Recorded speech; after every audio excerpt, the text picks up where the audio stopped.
In today's class, we will discuss the conversion of one system of units to another. Now, in this lecture, we will see how can a physical quantity can be converted from one system of units to another by using a suitable example. Clear? So let us consider we have a physical quantity Q.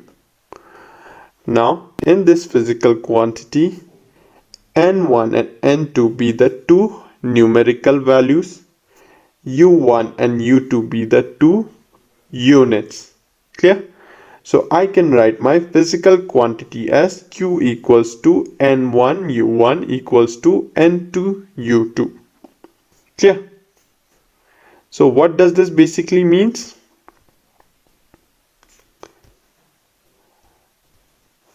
Suppose you have a bag of vegetables. Now this is a physical quantity. This bag weighs, let us say, 5 kg, which can also be written as 5,000 grams. Fine. They have different numericals, but they denote the same physical quantity. In my first case, 5 is n1. 5 represents my numerical value n1. Kg represents my unit u1. Similarly, for the second system, 5000 represents your numerical value n2 and gram represents your unit value u2. Your first system is in MKS system. Your another system is in your CGS system. So,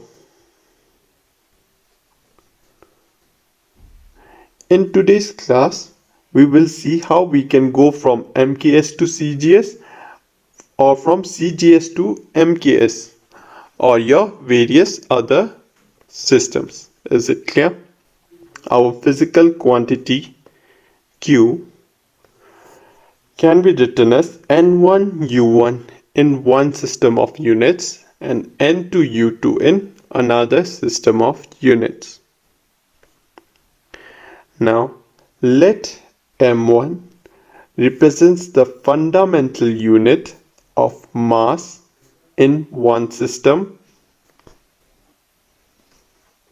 L2 fundamental unit of length in the system, T1 the fundamental unit of time in one system. Clear? Similarly, M2 is your fundamental unit of mass in one system. L2 is your fundamental unit of length in another system. T2 is your fundamental unit of time in another system. Clear? Now, whenever we measure any dimensional formula, there is a standard form.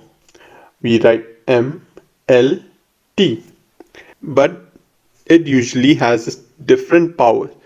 So let us consider the mass has a power A, length has a power B, T has a power C. Clear? So my unit in system 1 can be written as M1 to the power A, L1 to the power B, T1 to the power C. Similarly, your units in system 2 can be written as M2 to the power A, L2 to the power B, and T2 to the power C. Fine. Now we know my physical quantity in one system can be written as N1 U1 and in another system can be written as N2 U2. So using this relation, I can write N1 U1 equals to N2 U2. Now substituting the value of U1, M1 to the power A, L1 to the power B and T1 to the power C.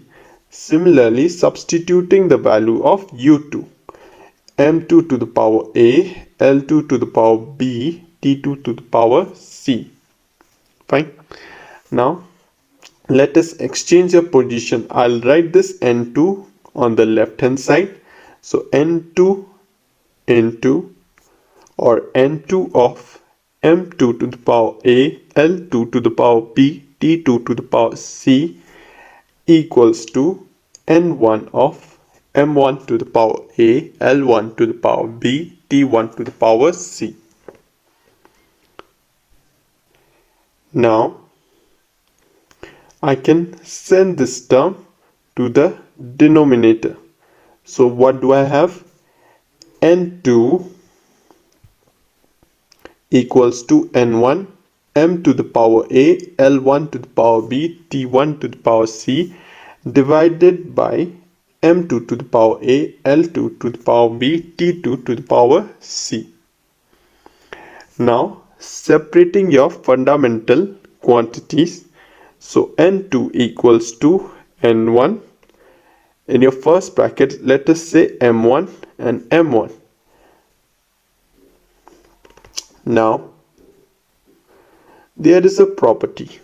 What does this property says? If you have a number, let us say x to the power a, and you have another number, let us say y to the power a. What does this property says is that I can take their powers common. If I take their powers common, then I can write it as